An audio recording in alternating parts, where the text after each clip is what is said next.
सब लोग लाउंज में बैठे हुए थे और शहबाज साहब इसे अजीब सी नज़रों से देख रहे थे, जबकि वो हनूज सर झुकाए बैठा हुआ था।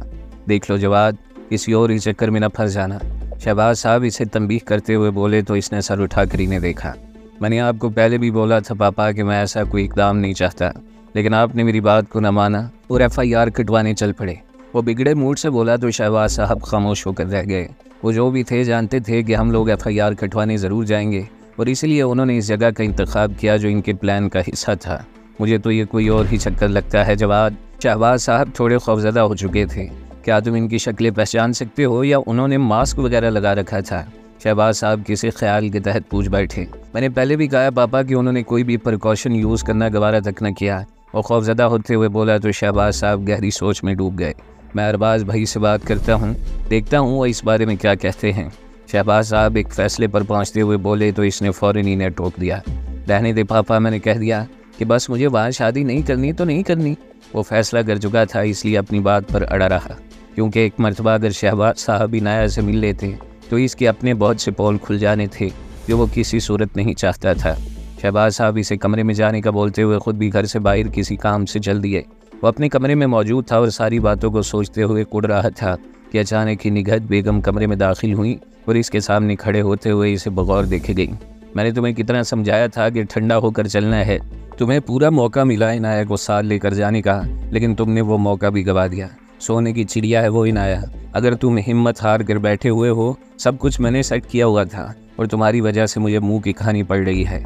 याद रखना जवाद, अगर वो किसी और के हाथ में गई तो सारी प्रॉपर्टी और बिजनेस भी वहीं चला जाएगा और मेरी सारी प्लानिंग खाक में मिल जाएगी। निगहत बेगम इसे घूरते हुए बोली तो इसने सर उठाकर इन्हें देखा। मामा, वो जिन लोगों के साथ फिरती है वो कोई आम लोग नहीं है। मैंने इस लड़के की आंखों में एक अजीब सी चालाकी देखी है। फिर जो मुझे उठाकर ले गए थे वो भी कोई आम लोग नहीं थे। मुझे लगता है वो पूरा कोई गैंग है जिनका काम ही हम जैसों को डराना और इनाया जैसी खूबसूरत लड़कियों को फंसाना है। मैं बाज आया इस काम से, मुझसे नहीं होता ये सब कुछ। इधर मेरी जान के लाले पड़े हुए हैं और आपको यही फिक्र खाई जा रही है कि प्रॉपर्टी किसी और के हाथ में चली जाए। अब तो बस कर जाए मामा। पहले ही आपकी वजह से पापा और ताया में कितनी लड़ाई हो चुकी है। इनके पैसों पर हम लोग अपना बिजनेस जमाए हुए एलीट क्लास में आ गए हैं। अब आपको और कितना चाहिए? वो फटी पड़ा था और निगहत बेगम के लिए इससे पीछा छुड़वाना अजाब बन गया था। बस कर जाओ जवाद, क्या कर रहे हो? दीवारों के भी कान होते हैं। इस बात को यही ख़त्म कर डालो, वरना समझ लेना कि तुम्हारी माँ तुम्हारे लिए मर गई है। आखिर में वो इसे इमोशनल ब्लैकमेल करते हुए बोली तो वो खामोश होकर रह गया। आप मेरे मैटर्स में दखल अंदाजी ना करें तो मैं भी आपके पोल नहीं खोलूँगा। वो दू बदू जवाब देते हुए बदतमीज़ी से बोला तो निगहत बेगम लाचारी से इसे देखे गई। मुझे बस इंग्लैंड जाना है और 10-15 दिनों के अंदर अंदर ही जाना है। वो अपना मुतालबा दोहराते हुए बोला तो निगहत बेगम बगैर कोई बात किए कमरे से बाहर निकल गई। शहबाज साहब की बेटी सारा का कॉलेज ट्रिप जा रहा था और वो इसे भी ज़बरदस्ती अपने साथ ले जाने पर तुली हुई थी। मजबूरन वो सुबह ही तैयार हुई, इसके साथ इसके कॉलेज में पहुंची हुई थी। सारा की सब सहेलियां तितलियों की मानिंद इधर से उधर फिर रही थी और कॉलेज की बस कुछ ही देर में रवानगी के लिए तैयार खड़ी नजर आती थी। वैसे बड़ा मज़ा आना है इनाया, कसम से मेरा दिल था बर्फबारी में मरी जाने का। सारा खुशी से फूले न समा रही थी, इसलिए चहकते हुए बोली, ये जितनी खुश तुम हो रही हो ना, मरी जाने से पहले ही तुमने मर जाना है। वो मुंह फाड़ कर बोली तो इसके साथ मौजूद सारा की बाकी सहेलियां भी हंस पड़ी, जबकि इसका मुंह बंद कर रह गया। मैंने सिर्फ मजाक किया है, सच में बड़ा ही मज़ा आना है यार। ऐसा मौसम और ऊपर से स्नो फॉलिंग। मैं तो खुद इंतज़ार में थी कि वहाँ कब जाना नसीब होगा, लेकिन बाबा की तबीयत ठीक नहीं हो रही थी। मगर अब देख लो, किस्मत को हम लोगों पर रहम आ ही गया और तुम्हारा कॉलेज ट्रिप चल पड़ा। वो अपनी बात का असर ज़ाहिर करते हुए बोली तो सारा भी सब कुछ भुलाकर इसके साथ ही प्लानिंग में जुड़ गई। अभी वो बातों में मशगूल थी कि कोस्टर का दरवाज़ा खोल दिया गया। वो दोनों शू के पास ही खड़ी थी, इसलिए भागती हुई इसमें सवार हुई और अपनी पसंद की जगह पर कब्जा जमा कर बैठ गई। मुझे हमेशा से ही ड्राइवर के पीछे वाली सीट पसंद होती है, यहाँ जगह भी ज़्यादा होती है और मज़ा भी आता है। सारा जज्बाती अंदाज में बोली तो वो भी खुशी से इधर उधर देखने लगी। फिर कोस्टर भरते भरते थोड़ा वक्त लगा और गाड़ी अपने मुकर्ररा वक्त पर रवाना हो गई। यार कितना दिल करता है ना कि वहाँ हम किसी के साथ हों, कोई हो जो हमारा ख्याल रखे, हमें शॉपिंग करवाए और डिनर वगैरह भी। सारा खिड़की से बाहर देखते हुए हसरत भरे लहजे में बोली तो इसने हैरानी से इसे देखा। ओ मैडम, ये कोई ख्वाब नहीं चल रहा, हर काम अपने वक्त पर ही अच्छा लगता है। आज ये टाइम एंजॉय कर लो, कल को अपने घर वाले के साथ भी निकल जाना, 1-2 बच्चों के साथ। वो हंसते हुए बोली तो सारा शर्मिंदा होकर रह गई, जबकि ये बात करते हुए इसकी नज़रों के सामने भी एक चेहरा घूम गया है लेकिन वो ज़्यादा सोचना नहीं चाहती थी, वरना वो फिर इसी में खोई रहती। रास्ते में एक जगह कोस्टर थोड़ी देर के लिए रुकी और फिर से चल पड़ी, लेकिन वो दोनों बातों में मशगूल थी, इसलिए ध्यान न दे पाई। इनका ये 2 दिन का टूर था और शब बसरी के लिए PTDC का मोटेल बुक किया गया था। 1-1.5 घंटे में उन्होंने मरी पहुंच जाना था, लेकिन जब बस मुसलसल 2 घंटे तक चलती रही थी, इन्हें तशवीश हुई, भाई और कितनी देर है, 2 घंटे होने को हैं और हम लोग अभी तक मरी नहीं पहुँचे। सारा ड्राइवर को मुखातिब करते हुए बोली, लेकिन वो जवाब में खामोश ही रहा। थोड़ी देर रोज चलने के बाद रास्ता थोड़ा ख़राब हो गया और झटके लगना शुरू हो गए, लेकिन कोस्टर चलती ही रही। मैंने आपसे पूछा है कि मरी कितनी देर में पहुंच जाना है, आप हो के जवाब ही नहीं दे रहे और ऊपर से किसी और रास्ते से लेकर जा रहे हो। जब इसकी बर्दाश्त जवाब दे गई तो अपनी सीट से उठी और ड्राइवर के सर पर जाकर खड़ी हो गई। बीवी अपनी सीट पर बैठ जाएं। रास्ता बर्फबारी की वजह से बंद था, तो मैंने दूसरी जगह से जाना मुनासिब समझा, इसलिए एहतियात करी, ये रास्ता बहुत ख़राब है। ड्राइवर ने इसे तसल्ली दी तो वो वापस अपनी जगह पर आकर बैठी। एक तो रास्ता भी आज ही बंद होना था, अब पता नहीं कितनी देर लग जानी है। सारा इसे देखते हुए बोली तो वो भी बुरा सा मुँह बना कर रह गई। रास्ता मज़ीद ख़राब होता जा रहा था और सड़क मज़ीद गहराई में उतरती जा रही थी। दरख्तों की भी बहुतात थी, इसलिए यहाँ अंधेरा काफ़ी ज़्यादा फैला हुआ था और फिर कोस्टर मज़ीद चलती ही रही। आखिर तंग आते हुए इनकी एक मैडम अपनी जगह से उठी और ड्राइवर के साथ मौजूद बंदे को लिताड़ने लगी। वही अगर रास्ता ख़राब था तो वापस हो जाते, यहाँ से आने की क्या ज़रूरत थी, अब मोड़ो इस गाड़ी को और वापस चलो। सब बच्चियाँ परेशान हो रही हैं। वो इस बंदे पर रोब जमाते हुए बोली तो वो इन्हें घूरने लगा। चुपचाप वापस आकर अपनी सीट पर बैठ जाओ मैडम, ज़्यादा बोली तो फिर खुद ही जिम्मेदार होगी। वो बंदा इसे धमकाते हुए बोला तो कोस्टर में एक शोर समझ गया। हर कोई अपनी ही बोली बोल रहा था, जिसकी वजह से ड्राइवर को गाड़ी रोकना पड़ी और इन सब की आवाज़ों को बंद करने के लिए एक ड्राइवर की आवाज़ ही काफ़ी थी। अब अगर किसी ने आवाज़ निकाली तो गोली खाएगा। ये गाड़ी तुम सब समेत हाईजैक हो चुकी है, जो जितना खामोश रहेगा इतनी इसकी जान बची रहेगी, वरना सबके सामने निशाने इबरत बना दिए जाएंगे। ड्राइवर सबको देखते हुए ऊंची आवाज़ में बोला तो वहाँ मौजूद सबको अचानक ही सांप सूंघ गया, क्योंकि ना ये वो ड्राइवर था और ना ही वो बंदा जो कॉलेज से इस कोस्टर में सवार हुआ था। वो सब कॉन्फ्रेंस रूम में बैठे सेक्शन कमांडर से ब्रीफिंग ले रही थी कि अचानक ही इनका PA बौखलाए हुए अंदाज में अंदर दाखिल हुआ और सीधा इनके पास जाकर इनके कान में कुछ कहा, 1 मिनट जेंटलमैन, मैं अभी आया। वो बस इतना ही बोल पाए और फ़ौरन से इसके साथ दरवाजे के पीछे गायब हो गए। इसने चौंकते हुए ब्रावो 1 की जानिब देखा तो वो भी परेशानी से बैठा इसे ही देख रहा था। फिर वो फ़ौरन से उठा और इसके पास ही चला आया। ये क्या था, मुझे दाल में कुछ काला लग रहा है। ब्रावो 1 से देखते हुए परेशानी से बोला तो वो फीका सा मुस्कुरा दिया, और मुझे पूरी दाल ही काली लग रही है, अल्लाह खैर ही करे। वो ब्रावो 1 को तसल्ली देते हुए बोला तो वो खामोश होकर रह गया। कॉन्फ्रेंस रूम में जारी भन भन की आवाज़ें वहाँ मौजूद सब लोगों की बेचैनी जाहिर कर रही थी और दोनों खामोश ही बैठे हुए थे। थोड़ी देर गुजरी होगी कि सेक्शन कमांडर परेशानी के आलम में अंदर दाखिल हुए और डाइस पर आ खड़े हुए। सबकी जानिब देखा और सर्द आह भरी, इज़ एवरीथिंग ओके सर? इसने सेक्शन कमांडर को देखते हुए परेशानी से पूछा, क्योंकि ऐसा बहुत कम होता था जब वो यूं परेशान नजर आते। No nothing is okay gentleman. वो इसे परेशानी से देखते हुए बोले तो इसके माथे पर शिकनों का एक जाल सा बन गया।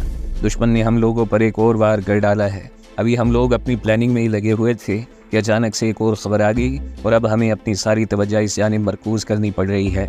सेक्शन कमांडर परेशानी से बोले तो इसके साथ साथ ब्रावो 1 के कान भी खड़े हो गए। हुआ क्या है सर, प्लीज़ खुलकर बताएं। इससे रहा न गया तो वो पूछ बैठा।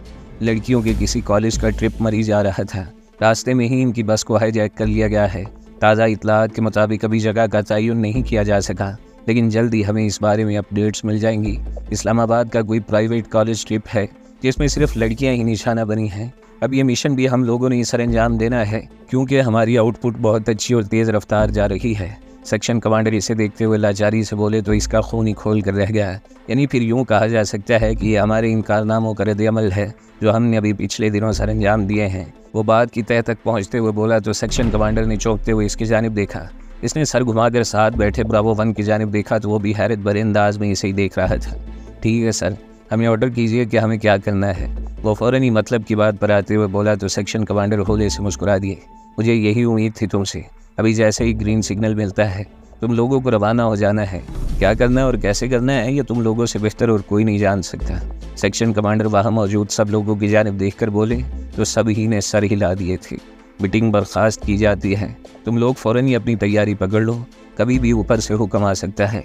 सेक्शन कमांडर मीटिंग बर्खास्त करते हुए डाइस से हटे और इसकी जानिब देखते हुए धीरे से इशारा किया, जिसे समझते हुए वो फ़ौरन से उठ खड़ा हुआ और इनके पीछे बाहर निकल गया।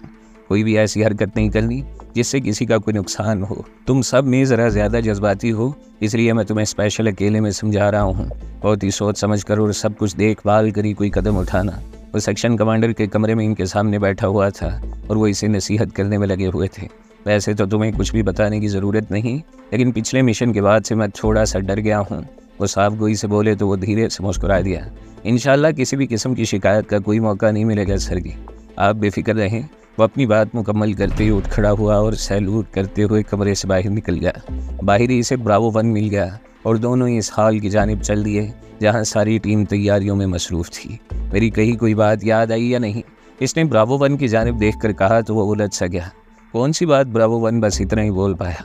अभी पता लग जाएगा। वो बस इतना ही बोला और तैयारी में मसरूफ़ हो गया। वो बहुत ही घबराई हुई थी। ज़िंदगी में पहली मरतबा इसका इस किस्म की सूरत हाल से पाला पड़ा था।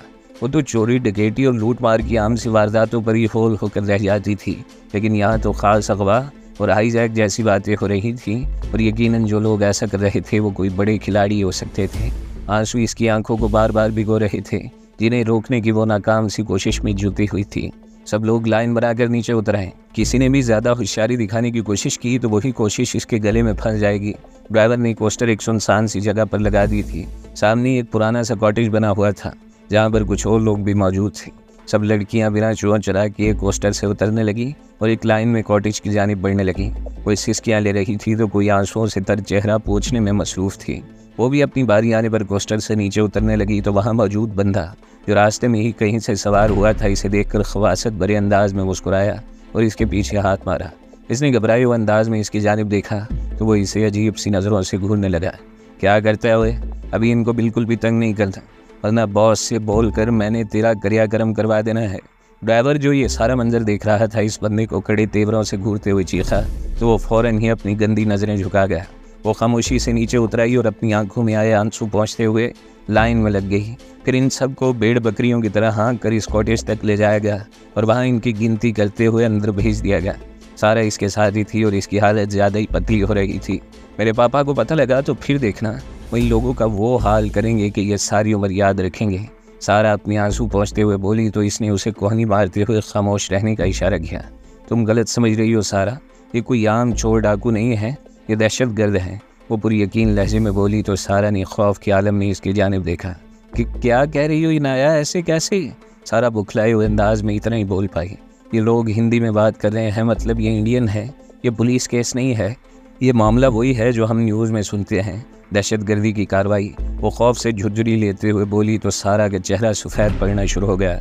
इंशाल्लाह हमारी आर्मी इस मैटर को डील कर लेगी, बस तुम खामोश रहना, वरना ये लोग गोली मारने में ज़रा देर नहीं लगाते। वो सारा को अपने साथ लगाते हुए बोली, ये लड़की खामोश होकर बैठे रहो, ज़्यादा बातचीत अलाउ नहीं है। अचानक से एक लड़की अंदर दाखिल होते हुए इसे देखकर बोली तो वो फ़ौरन ही खामोशी इख्तियार कर गई। वो लड़की चलती हुई इन दोनों की जानिब चली आई और इसे कड़े तेवरों से घूरने लगी। जीन्स की पैंट पर जैकेट चढ़ाए और पैरों में लॉन्ग बूट डाले वो शक्ल से ही सख्त जान नजर आ रही थी। जितना खामोश रहेगी इतनी तेरी जान बच रहेगी, बस कुछ देर की बात है, सब ठीक हो जाएगा। वो लड़की इसे देखते हुए बोली तो वो तेज़ी से अपना सर हिलाने लगी, जैसा इसका कहा एक एक लफ्ज़ इसकी समझ में आ गया हो। सबको खाना दिया जा रहा है, जिसने ना खाया अगले 24 घंटों के लिए भूखा रह जाएगा, इसलिए बेहतरी इसी में आए कि जो भी मिले प्रसाद समझ कर खा लो। वही लड़की ऊंची आवाज़ में कहती दरवाजे से बाहर निकल गई और इसी जगह वही बंदा चला आया जिसने इसे हाथ मारा था, लेकिन अब की बार वो खामोशी से कोने में टिक कर बैठ गया। थोड़ी देर में ही सबको खाना दिया जाने लगा, लेकिन वो चाहकर भी कुछ ना खा सकी और बस चंद लुक में ही जहर मार कर पाई। वहाँ मौजूद सब दहशतगर्दों के पास सैटेलाइट फ़ोन थे जिसके ज़रिए वो पल पल की खबर किसी को दे रहे थे। इसने अपने कान इन लोगों की बातों पर मरकूज कर दिए। बज़ाहिर तो वो खोई हुई सी बैठी थी, लेकिन दरअसल वो इन बातों को सुनने और समझने की कोशिशों में लगी हुई थी। जी बॉस, सारा मैदान तैयार है, पंछी किसी भी वक्त जाल में फंस सकते हैं। हमारी फील्डिंग पूरी तरह से लगी हुई है, चारा खासा खौफ का शिकार है, लेकिन हमें इनसे क्या लेना देना। हमने आपकी हिदायत के मुताबिक सारी तवज्जो आने वाले परिंदों की जानिब लगाई हुई है। वही लड़की आवाज़ धीमी किए किसी से गुफ्तगू में मसरूफ़ थी जब इसके कानों में इसके ये जुमले सुनाई दिए, बस पंछी का पता लग जाए, फिर इनका भी अंतिम संस्कार हो जाना है। वो लड़की हंसते हुए बोली और काल काटते हुए आसपास नज़रें दौड़ाने लगी, लेकिन वो ऐसे ही खोई खोई सी बैठी रही। इसके दिमाग में इसके अल्फाज गूंज रहे थे जिसमें पंछी और अंतिम संस्कार ही गूंजे जा रहा था। सारा की हालत खासी ख़राब थी, इसलिए वो इसे संभालने में जुट गई। हौसला करो सारा, अल्लाह जल्द ही कोई ना कोई वसीला बना देगा। वो सारा को तसल्ली देते हुए बोली तो वो रोते हुए बस सर हिला कर रह गई। वो लोग बिल्कुल तैयार हालत में बैठे हुए थे, चुस्त काले कपड़ों पर सेफगार्ड लगाए, सर पर हेलमेट और इसके नीचे नाइट विजन गॉगल्स, कमर पर बैग जिसमें इनकी ज़रूरत का सारा सामान मौजूद था। कांधे से लटकती जर्मन साख्ता गनें, राइफलें शोले उगलने के लिए बिल्कुल ही तैयार नजर आती थी। वो बेचैन सा बैठा इंतज़ार कर रहा था जब सेक्शन कमांडर वहीं हाल में चले आए। वो फ़ौरन से उठते हुए इनकी जानिब बढ़ा, इसके साथ ब्रावो 1 भी आ खड़ा था। वक्त आ गया जेंटलमैन, आप सबको अभी निकलना है। आपकी GPS डिवाइस पर मैंने कोऑर्डिनेट्स भेज दिए हैं जो आप लोगों को मंजिल की जानिब ले जाएंगे। मेरी दुआएं आप सबके साथ हैं, अल्लाह आप सब लोगों को कामयाबी के साथ वापस लाए, आमीन। सेक्शन कमांडर ने इन्हें दुआओं में अलविदा किया तो वो सब तेज़ी से बाहर निकलते हुए तैयार खड़ी लैंड रोवर में बैठने लगे। एक तो ये गाड़ी पिछले मिशन में खासी तबाही का शिकार हो गई थी, इसलिए इसकी जगह ये नई गाड़ी भिजवाई गई थी। वो लोग जल्दी से गाड़ियों में सवार हुए और इन 3 गाड़ियों का काफिला आगे पीछे डिग्निटी की बिल्डिंग से बाहर निकलता चला गया। तीसरी वो काली वैन थी जिसमें ब्रावो 3 अपनी टीम के साथ इनकी मुआवनत के लिए मौजूद था, क्योंकि ये वैन एक चलती फिरती सर्वेलेंस वैन थी। गाड़ियाँ तेज़ी से इस्लामाबाद को पीछे छोड़ती मरी की जानिब गामजन थीं। सारे टूल प्लाजों को खबर कर दी गई थी, इसलिए इन्हें बाहिफाजत गुजरने दिया जा रहा था। अक्सर लोग इन तेज़ रफ्तार काली लैंड रोवर्स को बरक रफ्तारी से गुजरते देखकर हैरान ही रह गए थे, लेकिन वो चलते रहे। 1 घंटे की मुसाफत तय कर लेने के बाद इन्हें अपनी GPS पर मरकजी सड़क से हट जाने की निशानदेही की गई। इसने सर उठाकर देखा तो एक टूटी फूटी सी सड़क दरख्तों के झुंड में दाखिल हो रही थी। वो अगली गाड़ी में सवार था और जैसे इसकी गाड़ी वो मोड़ मुड़ी, इसने रुकने का इशारा किया और ख़ुद नीचे उतरते हुए बाकियों को भी नीचे आने का इशारा कर डाला। इनके पीछे टीम ब्रावो की गाड़ी भी रुक चुकी थी और ब्रावो 1 नीचे उतरते हुए इसकी जानिब चला आया। बाकी सब भी इनकी तकलीद में इसके सामने ही जमा हो गए। इनकी सर्वेलेंस वैन भी वहीं एक तरफ को खड़ी कर दी गई।